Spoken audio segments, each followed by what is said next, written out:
Hello, my friends. Ahsoka the Geek here. So, for this podcast, what I want to talk about is the state of Superman on film. I want to kind of talk about where Superman has been and where he is going. I'm looking over there to see my notes, so I apologize when I'm not looking directly at the camera. So, first of all, let's talk about kind of what Superman means to me. So, obviously, you can see him right there. That's Christopher Reeve. And that is my first exposure to Superman. I fell in love with Superman. I'm a kid of the 80s. I was born in 1980, so Christopher Reeve is my Superman, obviously. I love that movie. That movie got me into movies, so that means a lot to me on a lot of different levels. So I'm a lifelong fan of Superman because of Christopher Reeve. So obviously I have a lot of nostalgia for those movies. And they're great movies. The Superman, the movie, is amazing. Superman 2 is really good. Superman 3 and 4, even though they're not critically acclaimed, I love them. I love Richard Pryor, I love Nuclear Man, I love all of it. So, there you go. I'm not a tough critic, and I was a kid when I watched those movies, so I have a lot of love for those films. This is an interesting thing when you watch something when you're younger, and, you know, it means, for example, kind of my point, I tried to watch the Goonies when I was in my 30s. I had never seen it as a kid. So trying to watch it in my 30s, it didn't do anything for me. I didn't understand the love it got. I think it was a well-made movie, but I just didn't have that affection for it that a lot of people my age do because I didn't see it as a child.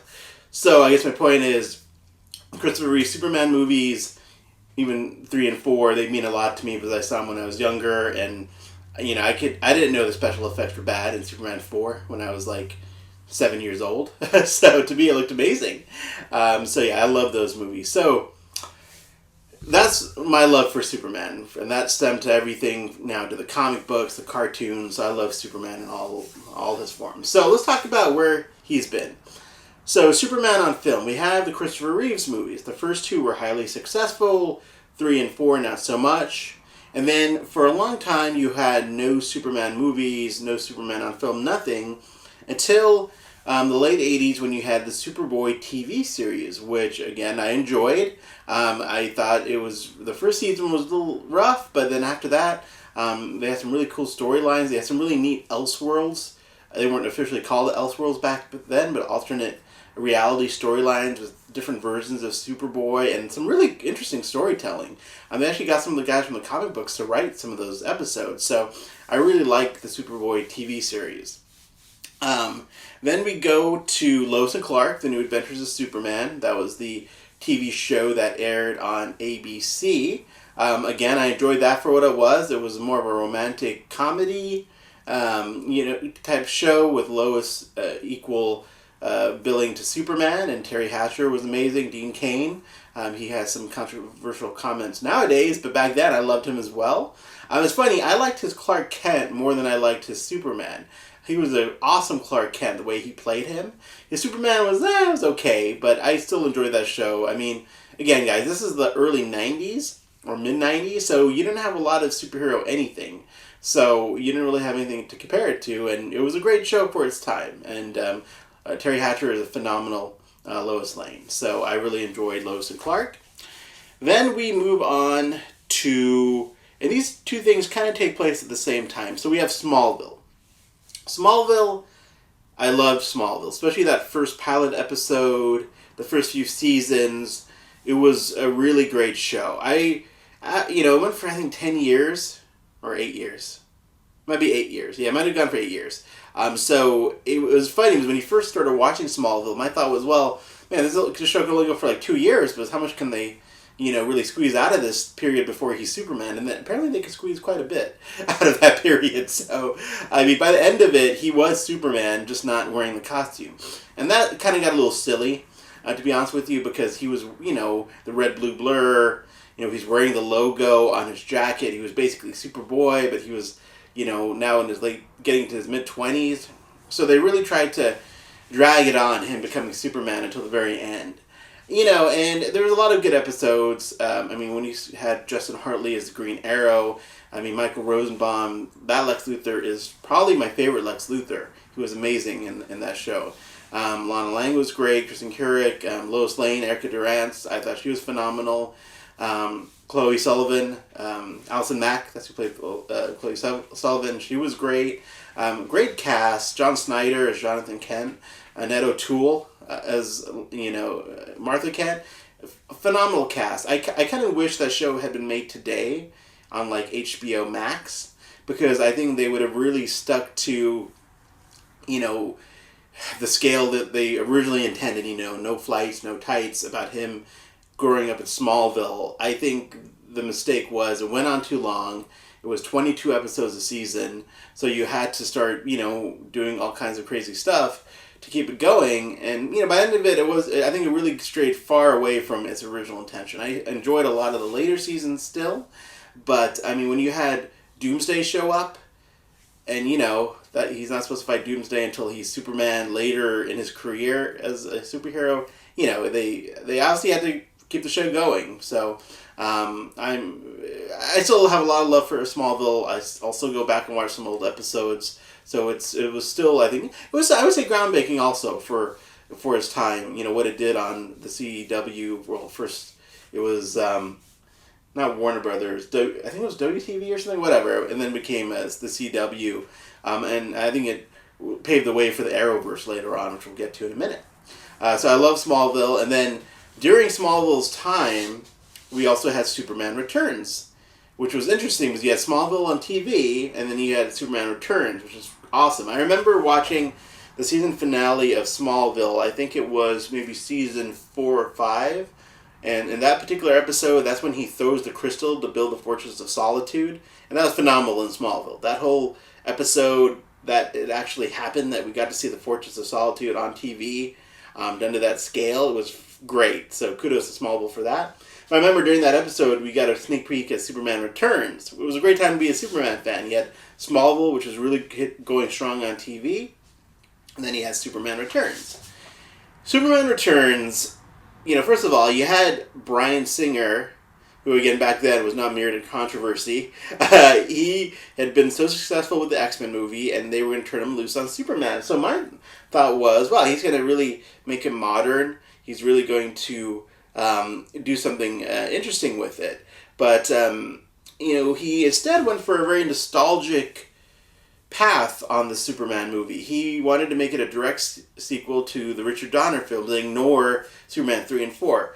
Which, to be honest with you, I hate it when filmmakers do that kind of stuff. And it's happened more and more now, where you'll hear the term, well, they're going to make a sequel to Terminator, and they're just going to make it a sequel to Terminator 1 and 2, and ignore the rest, like they're shitty movies. And they always fail. Like the one, like, for example, with Terminator, not Genesis, the one that came out, Dark Fate or whatever it was, it was terrible. It was a terrible movie. And, they were trying to make it, they had the arrogance to say we're ignoring Terminator 3 and 4 because ours is going to be so much better, so much truer to those movies, and they failed. And I think Superman Returns is the first sort of hubris, I'm not sure I'm using that term correctly, with that thought process of, hey, we're going to ignore the crappy sequels and only make it a sequel to the first two.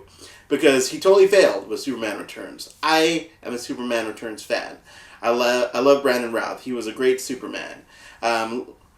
Kate Bosworth as Lois Lane. Kevin Spacey as Lex Luthor. I think when they announced Kevin Spacey as Lex Luthor, you were hoping for a Usual Suspects, devious, psychotic Kevin Spacey. But you instead got him kind of playing it like Gene Hackman, and Gene Hackman was amazing, but Kevin Spacey should have tried to do his own thing, and it didn't work. The movie, I enjoy it. I'll go back and watch it from time to time, but it is just, I wish Bryan Singer had made his version of Superman as if he had never seen the Richard Donner movies. He should have made his own version of Superman, not trying to make a sequel to something so successful, because you're not going to recapture that magic. Richard Donner, what he did was very specific to that time period with Christopher Reeve and it was very specific. You can't replicate that. So I think it was a mistake to try. But I mean, to be honest with you, back then when they said that's what they were doing, I was very excited because to have Marlon Brando back as Jor-El, that was fantastic. So I was excited, but I can see now looking back, excuse me, where they went wrong. So Superman Returns didn't go very well for Warner Brothers. It made I think 400 million worldwide, so it didn't even crack 500 million. So they didn't make a sequel. So it was rough times. I'd wanted to see a sequel. I was hoping we'd get a sequel, but we didn't. So that's fine. I keep looking up because I think my camera's up there, but I think I just need to look straight. That probably makes more sense. So I apologize if I kept looking up, but hopefully you're just listening to this on a podcast. But anyways, so Superman Returns failed, and then we had a lull. It was 2006 when Superman Returns came out, I believe, or 2005. And then we didn't have another Superman movie until 2013, which was Man of Steel. And Zack Snyder, when he was announced, I was thrilled. I love Zack Snyder. I love 300. Henry Cavill, great casting, and just everything that they were going for, I was all in. And then I saw the movie, and I loved it. I love Man of Steel. It's held up for me over these last 7 years still. I enjoy it. I go back to it all the time and watch it. I love what they did with the Kryptonian scenes, the whole aesthetic they created, the music. I never thought there'd be another Superman theme that rivals John Williams' theme, but I love the Man of Steel theme. It's perfect for the Man of Steel movie and for Henry Cavill. It works so perfectly. When they tried to use the John Williams theme with Superman Returns, it didn't work because they had to sort of weave it into John Ottoman's score, and it sounded nice, but that was for Christopher Reeve. They should have come up with their own theme. So the Man of Steel theme by Hans Zimmer is fantastic. I love it, and it works perfectly for Henry Cavill. So Man of Steel, I love. It's great. I have no complaints about it. None, really. I mean, I love the villain. Zod's amazing. The aesthetic of the movie. The last, I think the thing you get the heaviest complaint on in that movie is the third act, that it goes on too long, too much damage, yada, yada, yada. I love every minute of that, because it was so different. It was such a different take on Superman from what we had seen before. And for me, I love seeing different takes on Superman. I love seeing different versions of him and different directors interpreting him in a different way, because I'm a comic book reader, and that's what you get in the comic books. You get creators who reinterpret Superman every couple of years. As of this recording, Brian Michael Bendis is wrapping up his run of Superman in December. I have not been a fan of it.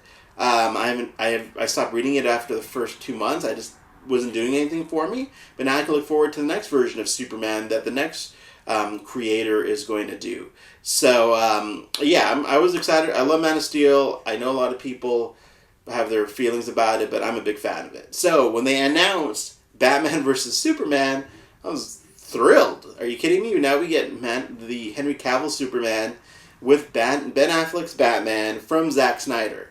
And I was excited about it. The hype for that movie was insane. The expectations were off the scale.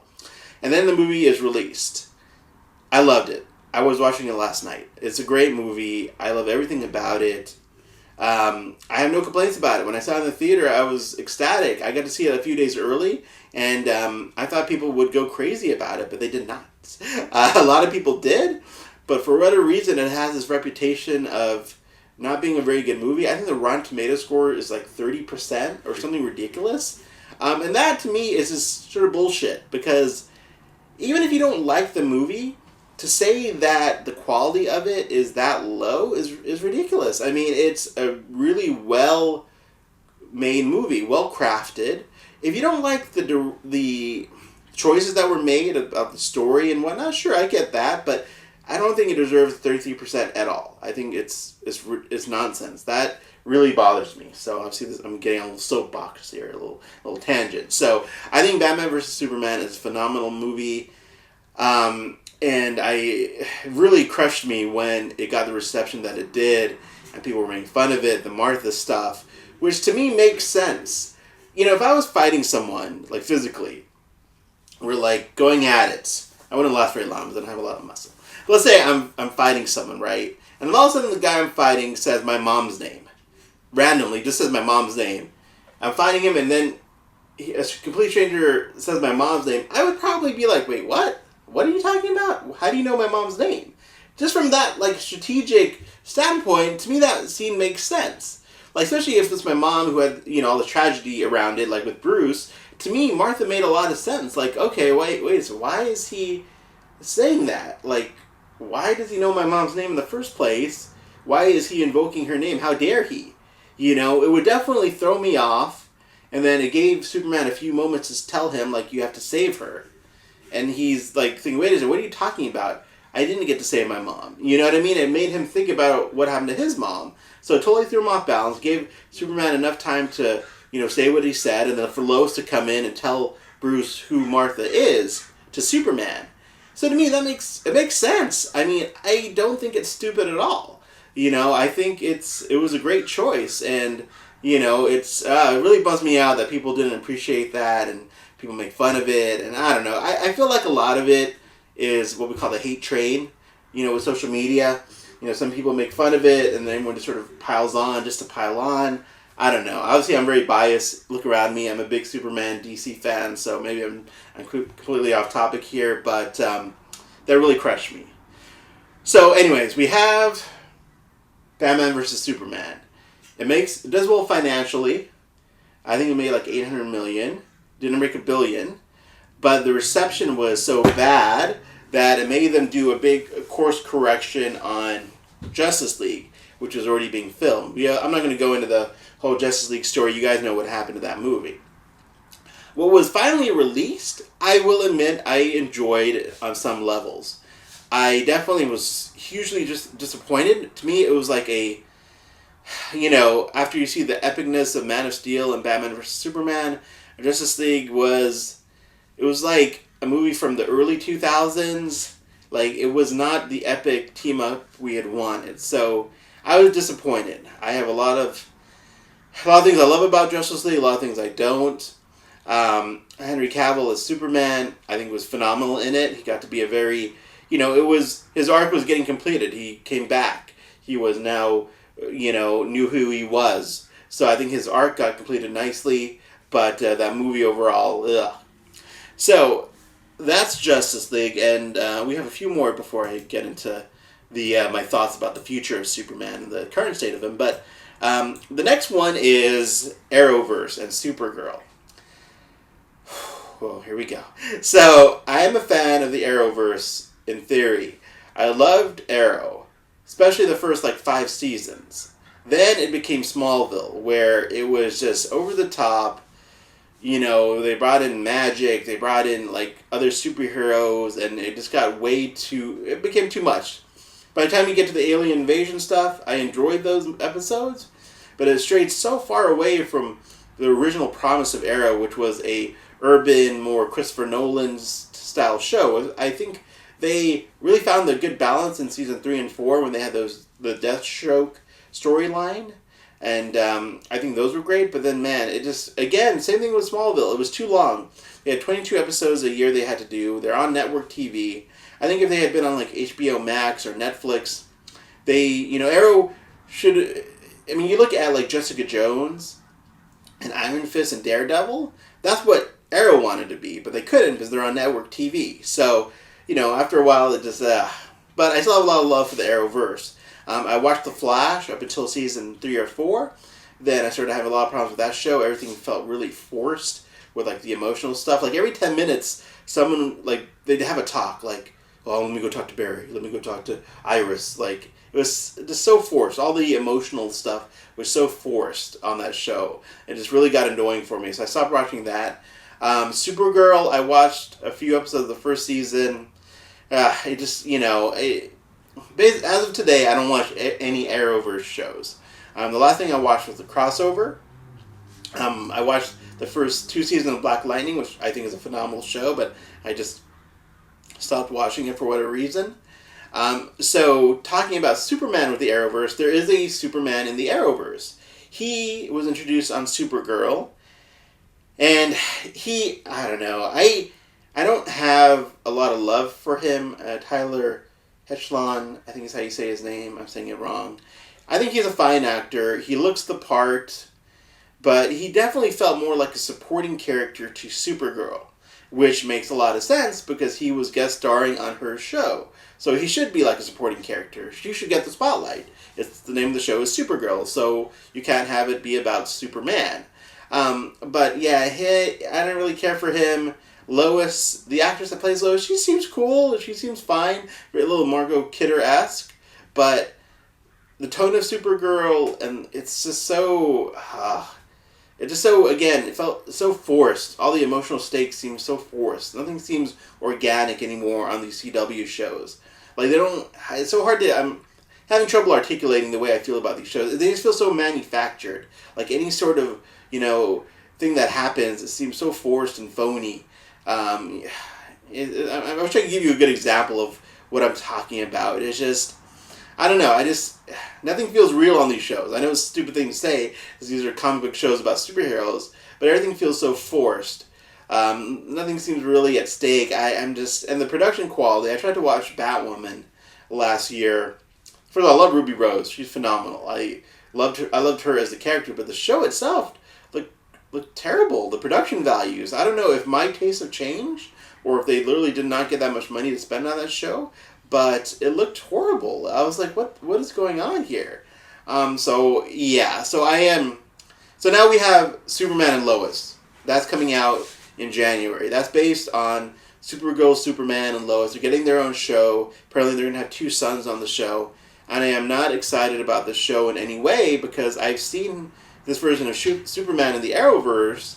And if this is what they stick to, if this is the tone that they stick to, and it's cheesy and forced and like Supergirl, I don't think I'm going to watch it. It's really sad that there's going to be a Superman show on TV that I'm not excited about, that I probably won't watch because I don't really care for it. And I hope I'm wrong. I'm hoping that they do something different with it and make it its own show and have a different tone. And I'll give it a chance, obviously. I mean, it's pandemic time, so there's nothing much else to do. But I will definitely watch it, but I'm not excited about it. I actually feel like it hurts Superman more than helps him, because what I really want is to see Superman back on the big screen, so I hope this doesn't impede that in any way. But yeah, I'm not excited about this at all. So finally, let's talk about what I want from a Superman movie. So stay with me. This is what I want. To me, in the last 10 years, other than Man of Steel, I think the best interpretation of Superman has actually been Luke Cage, the TV show. I watched Michael Coulter on that show. I watched him in season 1 when he's going around stopping crime at liquor stores and helping the citizens of Harlem. And to me, that reminded me of Superman. That's like old school Jerry Siegel, Joe Shuster, Action Comics #1 Superman. Superman was never this cosmic god in the very early beginnings of Superman. He was a street-level fighter who couldn't fly, who beat up thugs. And Mike Coulter, as Luke Cage, was doing that in season 1, I think season 2 of Luke Cage. He's taking care of his neighborhood. He's fighting drug dealers. He's fighting guys who have guns, like normal bad guys. Sure, there's a supervillain here or two there, but that to me was like the perfect version of Superman. And I'm not trying to say to cast Michael Coulter as Superman, which I think would be awesome, by the way. But I'm not trying to make this about that. I'm talking about the tone. The tone was a very street-level Superman. And that's what I want to see from the next version of Superman. I don't want to see... I think they've spent way too much time on Krypton and on the alien side of Superman. Superman, I don't think ever was intended to be that alien. He was a Superman. When Jerry Siegel and Joe Shuster wrote him, the backstory was that he was a refugee from an alien planet, but that was just to set up the premise. And I feel like the alien side of Superman has taken over way too much in all his forms lately. Even though Man of Steel, I love the Kryptonian stuff so much. I love Russell Crowe as Jor-El, General Zod. Everything is freaking awesome. We've done it now. Zack Snyder's done it brilliantly. Richard Donner's done it so well. They've done it on Smallville to death. I just think they need to get away from the alien stuff. I think they need to focus on a Superman who doesn't know he's from Krypton, who's just a guy in a costume. Pretty much kind of like what Grant Morrison tried to do with the Action Comics reboot around the New 52 time. They need to get back to just a street level guy who helps people. Not always fighting aliens. And it's hard for me to say that because Brainiac is my favorite Superman villain. I love to see him fight Brainiac, but if the only villains you can throw at Superman are powerful aliens, then I feel like that's really taking away from what Superman was supposed to stand for. He shouldn't be that powerful. He should be a guy who's really strong, maybe doesn't fly yet, and who's just helping everyday people who are in trouble. To me, that's what you need to get back to. So I would dump all the alien stuff, make it very street level, make him a social justice warrior. I know a lot of people might not like that, but he should be fighting those fights. I mean, that's what Superman was created for, I think. Helping everyday people. So so to me, they just need to get away from the alien stuff. Maybe bring down the scale a bit. Make it way more street level. You don't need him, again, fighting like alien gods. I don't think that's what his original intention was. Or the writer's original intention. Again, go read their Action Comics #1. There's no aliens in it. There's just regular hoods in it. You know what I mean? That's what they need to get back to, in my opinion. I think that's where they should go with Superman.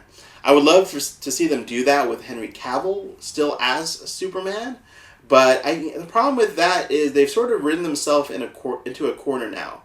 You've had his birth, literally his birth has been shown on screen, his death, and his return. So where can you really go anymore with him? Of course, you can make more movies with Henry Cavill and Lois Lane, but he's died and come back from that. Where are the stakes now? And again, I'm not trying to argue that you can't write that. There's amazing writers who could write amazing stories with Henry Cavill, and I hope they do. But I think, I guess for my version of Superman, I think they would have to start over and reboot it again and, do something different with a different actor, which pains me because I love Henry Cavill. Maybe there's something they could do later on down the road. But I would love to see that. I mean, I would love to see Henry Cavill come back as Superman. If they do bring him back as Superman, I hope it's not just him fighting yet another alien. I hope it's something more socially conscious, more about him fighting as an American, helping Americans in America and the world. Truth, justice, and the American way, that's not a toxic thing. The American way, that was meant to be something very positive and about helping people. And I think Superman could definitely bring that back into fashion. And I think to do that, they should make him more not relatable. I think that's bullshit when they say Superman's not relatable. When I used to watch the Christopher Reeves movies, or when I still watch them, I'm not trying to relate to him. I love Superman. I think he's great. I could be him in some levels. But I don't need to relate to him. But I would like to see him, be more street level, helping everyday citizens of Metropolis, or everyday citizens around the world. He doesn't have to be just based in America. That's not what I was trying to say. But I would love to be him. I like for him to be more of a symbol and to represent helping people and less about aliens and, world threats, more local threats. Just bringing down. Again, Luke Cage, go watch that show with that in mind, looking at him as if he was Superman. He's just helping people around his neighborhood. And I think that's what Superman was meant to be. So, anyways, that's my 2 cents on the state of Superman, on where I think he should go. And I hope you enjoyed this. If you did, please subscribe to this channel. Every subscriber is appreciated by me. And thanks so much for your time today, and I hope you have a great day.